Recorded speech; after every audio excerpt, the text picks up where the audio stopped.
وحده الصلاة والسلام على من لا نبي بعده. നമുക്കെല്ലാവർക്കും അറിയുന്നത് പോലെ റമളാനിലെ ശ്രേഷ്ഠമായ അവസാന 10 ദിനരാത്രങ്ങളിൽ പ്രത്യേകമായിട്ടുള്ള ഒരു ഇബാദത്താണ് ഇഅ്തികാഫ് എന്നുള്ളത്.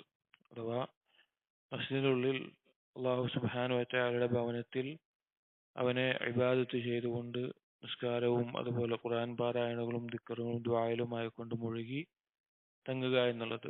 ഒന്നുകിൽ 10 ദിവസം മുഴുവനും, അല്ലെങ്കിൽ സാധിക്കുന്ന ആളുകൾ രാത്രികളിലായിട്ടും, അല്ലെങ്കിൽ എത്രയാണോ സാധിക്കുക ആ രീതിയിൽ.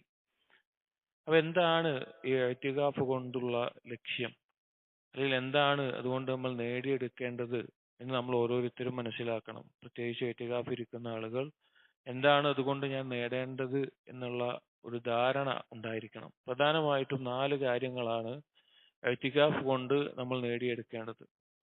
ഒന്നാമത്തേത്, റമളാനിലെ അവസാനത്തെ ഈ 10 ദിനങ്ങളിൽ ഇഅ്തികാഫ് ഇരിക്കുന്നതിന്റെ ഒന്നാമത്തെ ഒരു ലക്ഷ്യം ലൈലത്തുൽ ഖദറിനെ പ്രതീക്ഷിക്കുന്നു എന്നുള്ളതാണ്. അല്ലാഹു സുബ്ഹാനഹു വ തആല റമളാനിൽ 1000 മാസങ്ങളിലേക്കാൾ ശ്രേഷ്ഠമുള്ള, അല്ലെങ്കിൽ 1000 മാസം പോലെ ശ്രേഷ്ഠതയുള്ള ഒരു ദിവസം, ഒരു രാത്രി വെച്ചിട്ടുണ്ട്. അപ്പൊ അതിന്റെ ഫദ്ൽ നേടിയെടുക്കാൻ.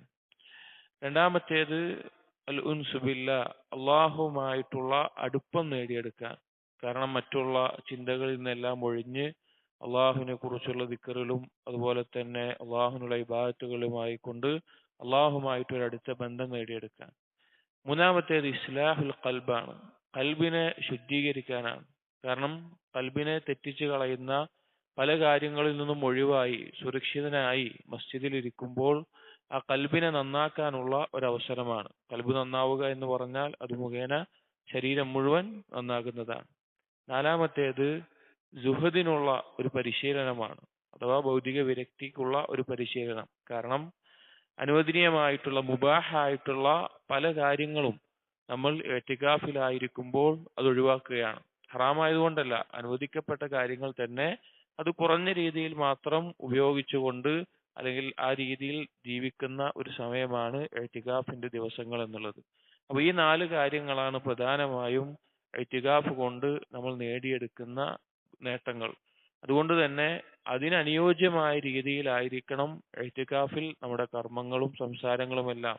അനാവശ്യ സംസാരങ്ങളിൽ മുഴുകി, അല്ലെങ്കിൽ അനാവശ്യമായി മൊബൈലിലും സോഷ്യൽ മീഡിയയിലും എല്ലാം ഉപയോഗിച്ച് നമ്മുടെ സമയം കളയുന്ന ഒരവസ്ഥ പ്രത്യേകിച്ചും ഇഅ്തികാഫിൽ ഇരിക്കുന്ന ആളുകൾ ശ്രദ്ധിക്കേണ്ടതാണ്. അവരുടെ സമയം ഖുർആൻ പാരായണത്തിലും അതുപോലെ ഐച്ഛികമായിട്ടുള്ള നിസ്കാരത്തിലും അതുപോലെയുള്ള ദിക്റുകളിലും ദുആയിലുമായിട്ടായിരിക്കണം ഉപയോഗിക്കേണ്ടത്. ഇഅ്തികാഫിന്റെ ഈ ലക്ഷ്യങ്ങൾ മനസ്സിലാക്കുകയും അതിനുവേണ്ടി പരിശ്രമിക്കുകയും ചെയ്യുക. അല്ലാഹു തൗഫീഖ് ചെയ്യട്ടെ. അസ്സലാമു അലൈക്കും വറഹ്മത്തുള്ളാഹി വബറകാതുഹു.